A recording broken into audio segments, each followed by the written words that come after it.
Hello, in front of me I've got Microsoft Surface headphones. In this video I'll show you how to perform factory reset.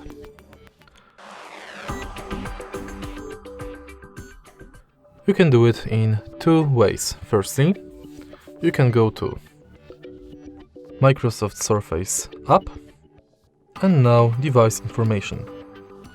Then you can simply select reset your Surface headphones.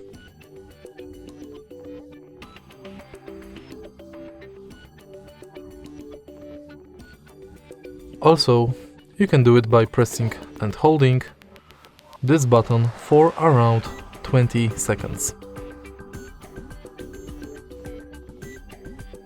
And that's basically it.